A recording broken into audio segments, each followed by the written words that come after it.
চলে এসছি, চলো বন্ধুরা নামবো এখন। সব লরি থেকে এখন নামছে, দেখো দেখো। দাম নিয়ে নিতে হবে, কি করে দামগুলি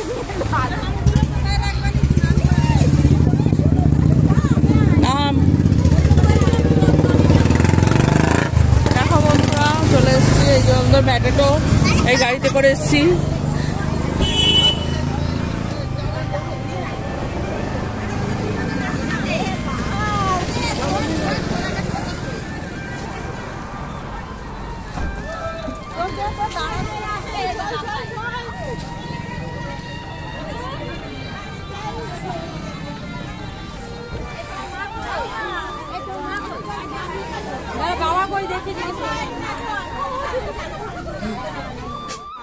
দেখো বন্ধুরা আমরা এখন স্নান করবো, এই যে জোয়ারের সময়, এখন জোয়ার চলে এসছে। এখানে নৌকা একটা, দেখো হাওড়া ব্রিজ দেখা যাচ্ছে, কত সুন্দর লাগছে।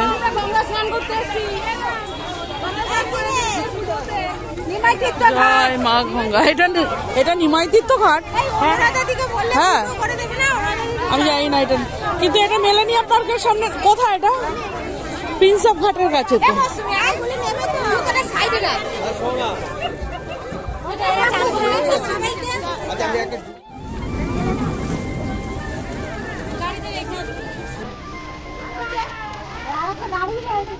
আমি এখন স্নানে যাচ্ছি গঙ্গায় ডুব দিতে।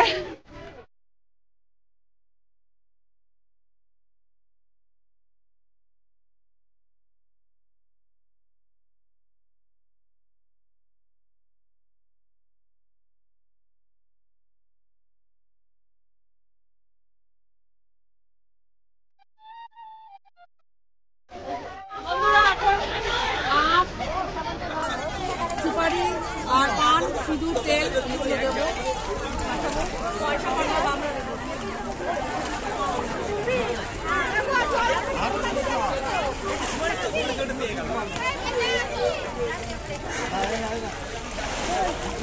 তারপর আমরা গঙ্গা স্নান করে এখানেই একটা মন্দির আছে ঘাটের কাছে, তো এইখানে এসে একটু বাবার মাথায় একটু জল ঢাললাম, ঢেলে বাবাকে একটু নমস্কার করলাম, ধূপকাঠি ধরালাম।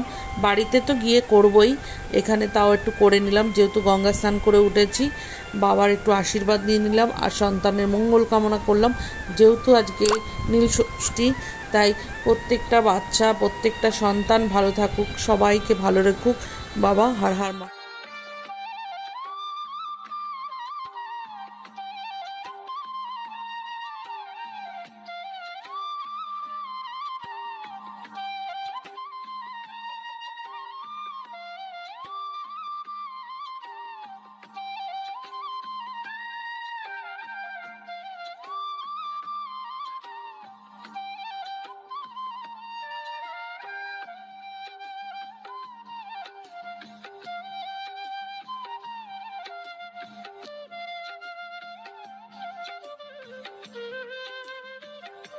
স্নান হয়ে গেছে, দেখো কত আম নিয়ে এসছি আমরা গাছ থেকে পেড়ে। কালকে আম খাবো, আমের চাটনি, আমের টক ডাল। আজকে গঙ্গায় আম দিয়ে এসছি, আর আজকে ঠাকুরের মা দিতে হবে আমটা, এই আমটা দিয়ে দেবো। আজকে মুখে দিতে হয়। হ্যাঁ আজকে আম দিতে হয়, আজকে ওই সাবু মাখায় আম দেবো। হ্যাঁ একটুখানি অন্তত মুখে দিতে। বন্ধুরা আজকে চলে গেলাম নীল ষষ্ঠী পুজো করতে ভোলেনাথের মন্দিরে। তো এটা হচ্ছে আমার বাপের বাড়ি, এখানেই এসছি আমি আর মা আর মোহর, তিনজনে মিলে মন্দিরে পুজো দিতে এসছি। তো দেখো ঢুকতেই আমাদের পাড়ার শিবতলা ঠাকুরের মুখ তোমরা দেখতে পাবে। এই যে আমাদের মা শীতলা, পাশেই হচ্ছে ভোলেনাথে। এখানে আমি জল ঢালছি, আর মায়ের জল ঢালা হয়ে গেছে। দেখো কত সুন্দর করে সবাই পুজো দিয়েছে, এখানে প্রদীপ ধরিয়েছে। যেহেতু নীল ষষ্ঠী, সন্তানের মঙ্গল কামনার জন্যই সবাই পুজো দেয় এই দিনটাকে। এবার মোহর বলছে মা আমি একটু জল ঢালবো, তো আমি বললাম ঠিক আছে ঢাল, কিন্তু ও ঢালছে, আমার ভয় লাগছে, যেহেতু এখানটায় প্রদীপ ধরছে, ধূপকাঠি ছ্যাঁকা খেলে কষ্ট পাবে, তাই জন্য আমি বলছি আর ঘটিটা ভালোভাবে ধর, ঘটিটা খুব ভারী তো, ওর হাত দিয়ে যদি পড়ে যায় আমার সেটা একটু ভয় লাগছিলো। যা হোক সুন্দর করে আমরা পুজো দিলাম।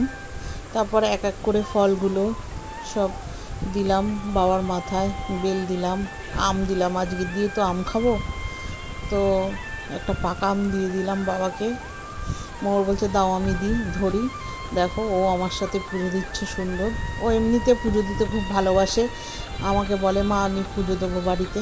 তো আমি এক একদিন ছাড়ি, এক একদিন ভয় লাগে, যেহেতু শিবকে স্নান করাতে হয়, ওর হাত দিয়ে যদি পড়ে যায় ওই ভয়টাই পাই, ওই জন্য আর দিতে চাই না ওকে। তাও কি করা যাবে, এক একদিন তো দিতে হয় একটু অসুবিধার জন্য। ও মোটামুটি পারে দিতে, শিখে গেছে আস্তে আস্তে। আর দেখো আমি এখন মোমবাতি ধরাবো, আর মার ধরানো হয়ে গেছে, মার পুজো দেওয়া হয়ে গেছে। আমি সুন্দর করে মোহর বলছে দাও আমি ধরাই, আর যে এটা মা তোমার জন্য, আমি তোমার নাম করেই ধরাচ্ছি, তুমি যাতে সুস্থ থাকো ভালো থাকো তার জন্য। বলো আচ্ছা ঠিক আছে। দেখো সবাই মঙ্গল আরতি করেছে, এবার অনেকে আসছে এক এক করে পুজো দিতে। আর আমি গেছিলাম ঠিক সন্ধ্যার সময়, তখন ভিড়টা একটু ছিল না বলতেই চলে। আমার পুজো দেওয়ার পরে অনেক ভিড় হয়ে গেছিলো। আর মোর সুন্দর করে ঘন্টা বাজাচ্ছে, বলে মা আমার ঘন্টা বাজাতে খুব ভালো লাগে। আর যেহেতু এই দড়িটা নিচু, ও ধরতে পারছে, তাই জন্য ও ঘন্টাটা খুব সুন্দর বাজাচ্ছিল পুজো দিয়ে। তো আমাদের তো পুজো দেওয়া মোটামুটি হয়ে গেছে। এবার ধূপকাঠিটা কিসে রাখবো, জায়গা পাচ্ছিলাম না, এখানে একটা আলু রেখেছে, সবাই ওইখানটায় ধূপকাঠিটা গুজে দিয়েছে। তো আমি একটু দিলাম, দিয়ে এবার একটু নমস্কার করে নিলাম ঠাকুরের কাছে। আর সবাই ভালো থাকো, সব সন্তানরা যাতে ভালো থাকে, সবাই সুস্থ থাকে। প্রত্যেক মা তার সন্তানের মঙ্গল কামনার জন্যই এই দিনটি পোষ করে পূজা অর্চনা করে। আমার পুজো শেষ হয়ে গেছে, আমিও করলাম, আমাকেও একটু পুজো দিয়ে দিলাম, দিয়ে এবার আমরা বেরিয়ে গেলাম। ভিডিওটা ভালো লাগলে বন্ধুরা লাইক কমেন্ট শেয়ার করবেন। Thank you.